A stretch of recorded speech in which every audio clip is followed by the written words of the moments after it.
Hello, everyone. Welcome to the Newsbrowse News broadcast. Antara reports that Indonesian President Prabowo Subianto has secured investment commitments totaling approximately $570 trillion from Japan and South Korea, signaling robust foreign interest in Southeast Asia's largest economy. This figure was disclosed by Investment and Downstreaming Minister Rosan Roslani following a meeting with the president. Minister Roslani also provided an update on investment realization for the first quarter of 2026, which reached $498.79 trillion, surpassing the target of $497 trillion. This represents a 7.22% year-on-year increase and led to the absorption of 718,106 sextances, 1,970 mined workers, an 18.93% rise compared to the previous year.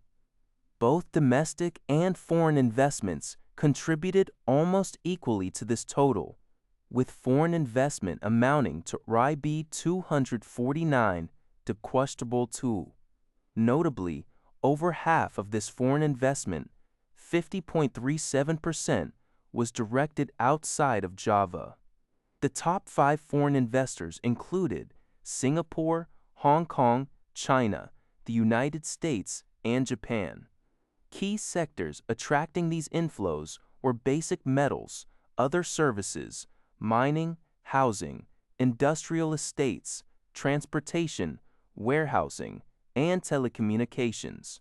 The government continues to prioritize accelerating investment to fuel economic growth and job creation through sustainable industrial downstreaming programs. The UK Parliament has agreed on the Tobacco and Vapes Bill, which will make it illegal to sell tobacco products to anyone born on or after January 1, 2009.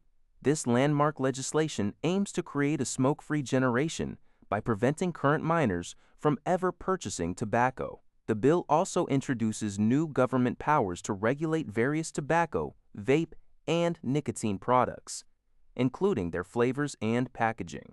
While vaping will be restricted in certain public areas like cars, with children, and near schools, it will still be allowed outside hospitals to support cessation efforts.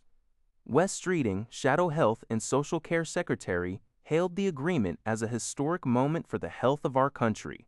Critics from the Conservative Party raised concerns about the impact on retailers, advocating for education instead. Sarah Woolnove of Asthma Plus Lung UK praised the bill but called for comprehensive stop smoking support, funded by a levy on the tobacco industry. BBC News. Germany's airline Lufthansa announced on the 21st that it will cancel a total of 20,000 flights by October of this year. The company cited a surge in jet fuel prices, which have doubled due to the worsening situation in Iran, as the reason for the cancellations. The affected routes are primarily short-haul flights from Frankfurt, Germany, to countries such as Poland and Norway. This measure is expected to save 40,000 tons of jet fuel. Lufthansa has already begun implementing daily cancellations of 120 flights since the 20th, and the flight schedule for June onwards is expected to be announced later this month. This news is from NTV, the News NNN.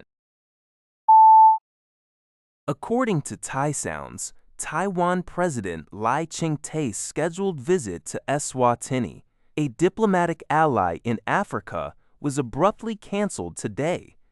The cancellation occurred after 3 African nations, Seychelles, Mauritius, and Madagascar, unexpectedly revoked the flight permissions necessary for the presidential trip.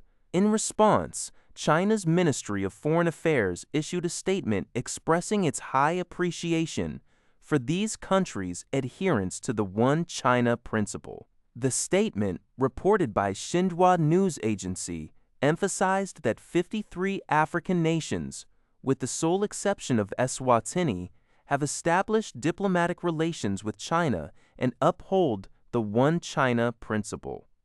Beijing reiterated its stance that there is only one China, that Taiwan is an inseparable part of Chinese territory, and that the government of the People's Republic of China is the sole legitimate government representing all of China.